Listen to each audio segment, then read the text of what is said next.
On va passer maintenant au sujet Togo. Les législatives, la coalition de l'opposition ne présente pas de candidat.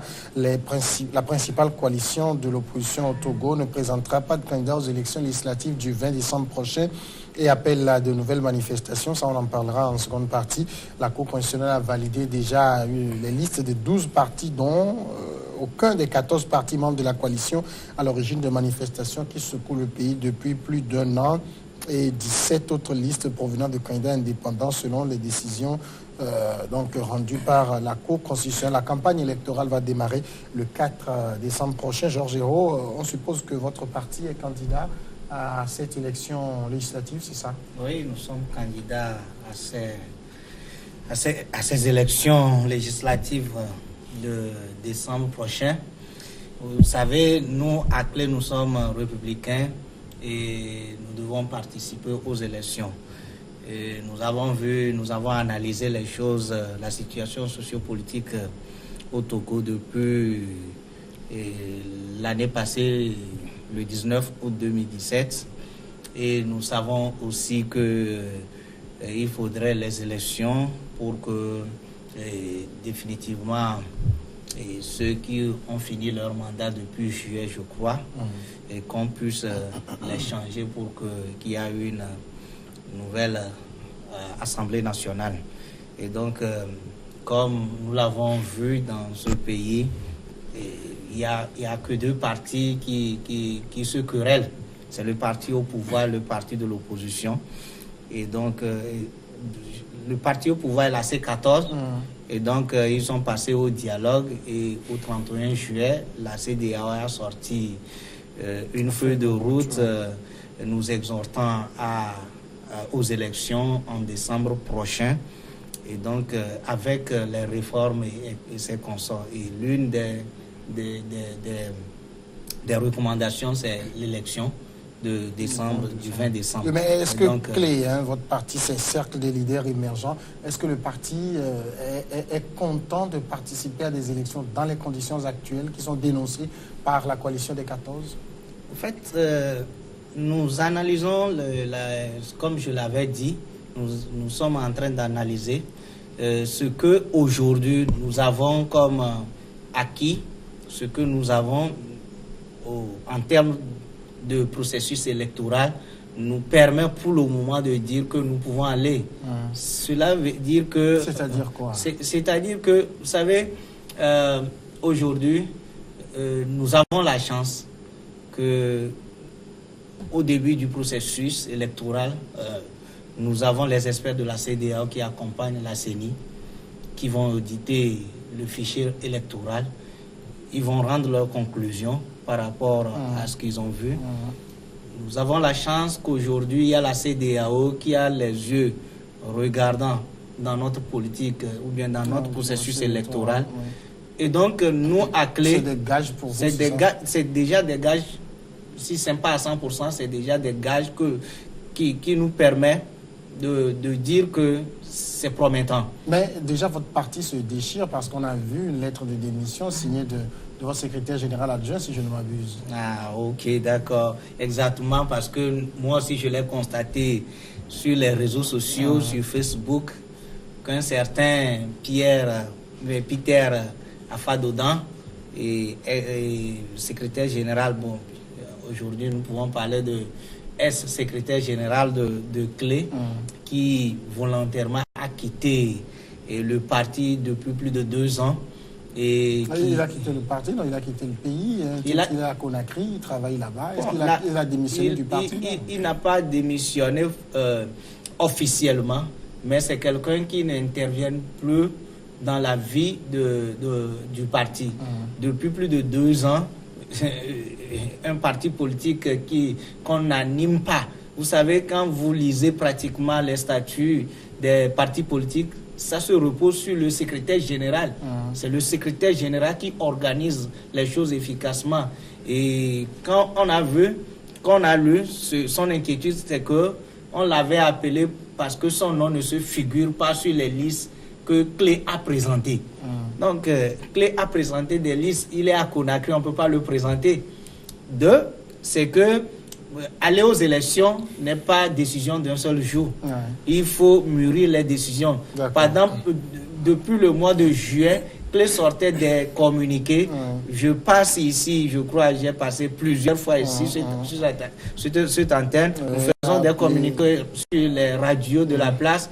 Et le secrétaire général n'a jamais intervenu.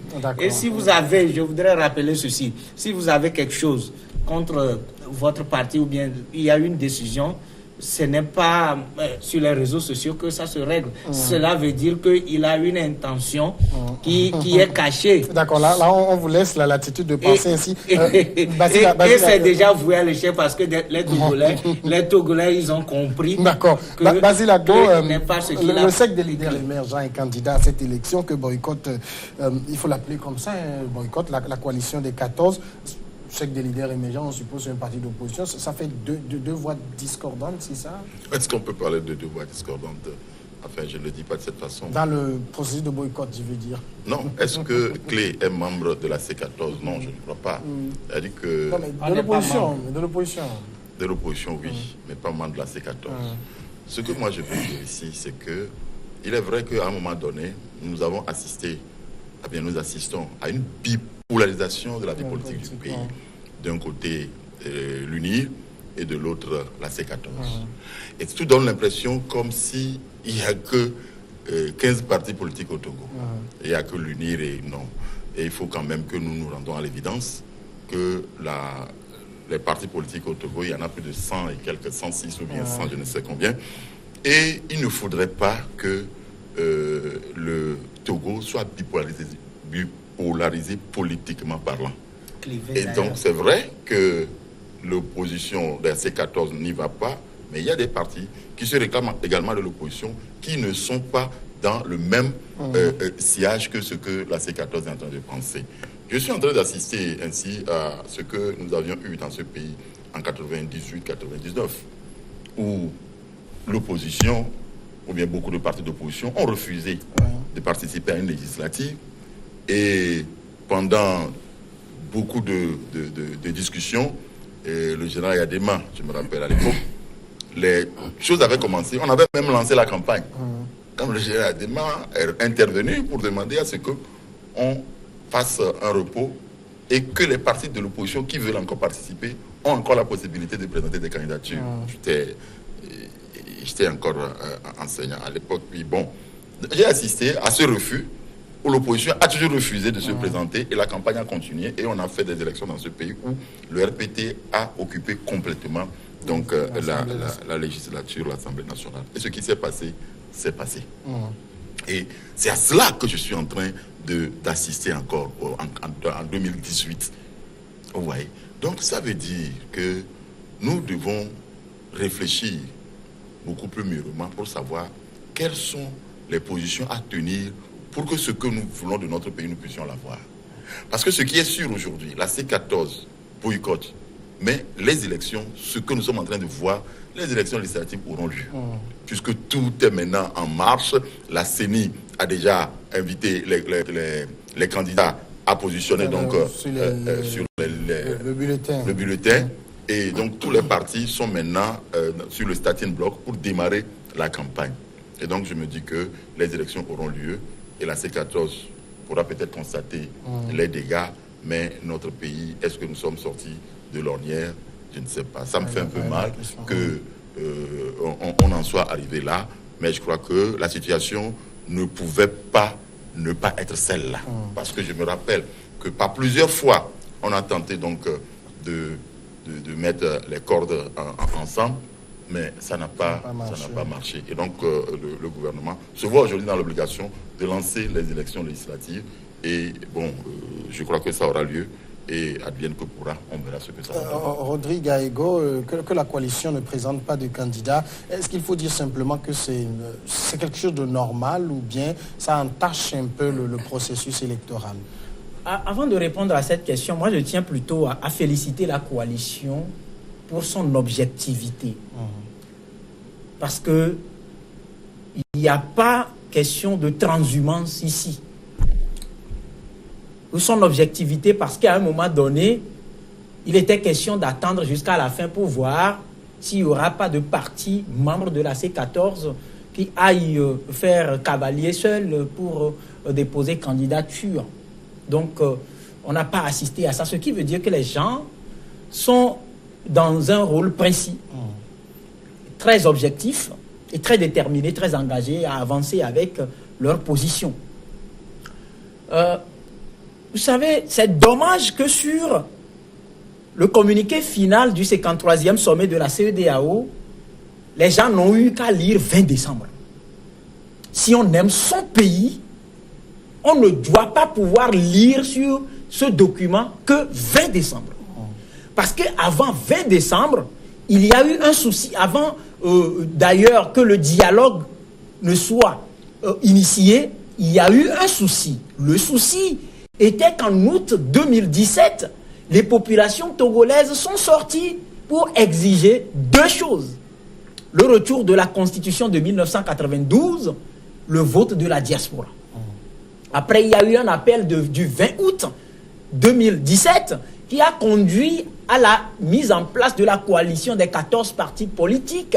Et au fur et à mesure que l'on avançait, les revendications ont évolué jusqu'à un certain niveau.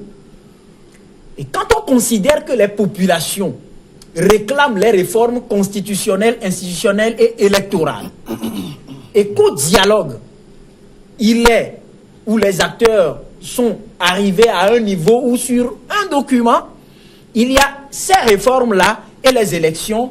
Quand on aime son pays, on doit pouvoir comprendre que les élections devraient servir de baromètre pour mesurer l'applicabilité des réformes opérées.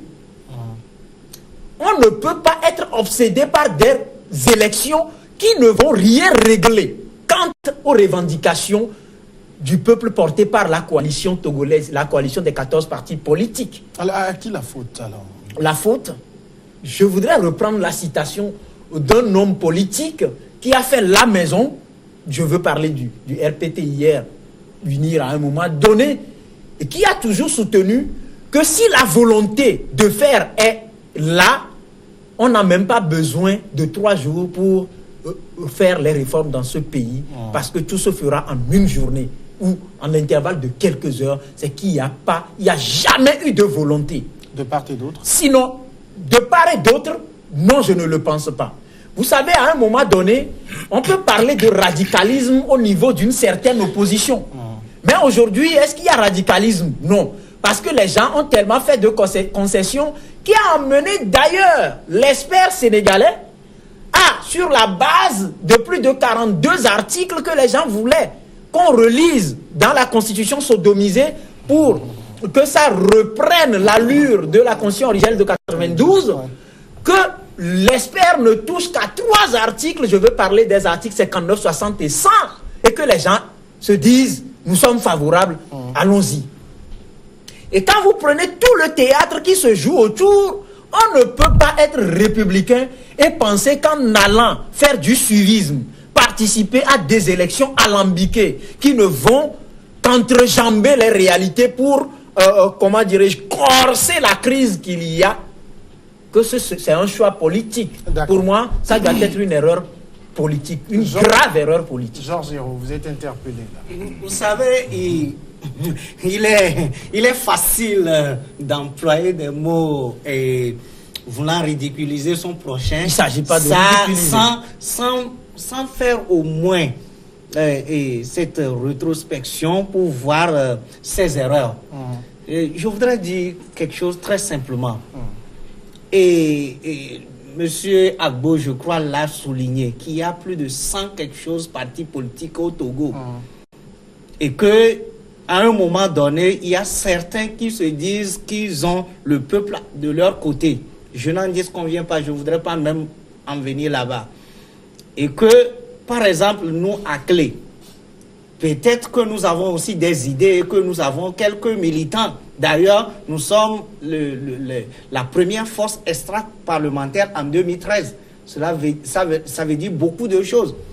Et que si nous avons nos avis à contribuer, qu'un certain nombre de partis politiques nous exigent à s'aligner derrière le parti au pouvoir avant de donner notre avis. Vous dénoncez le suivisme, c'est ça?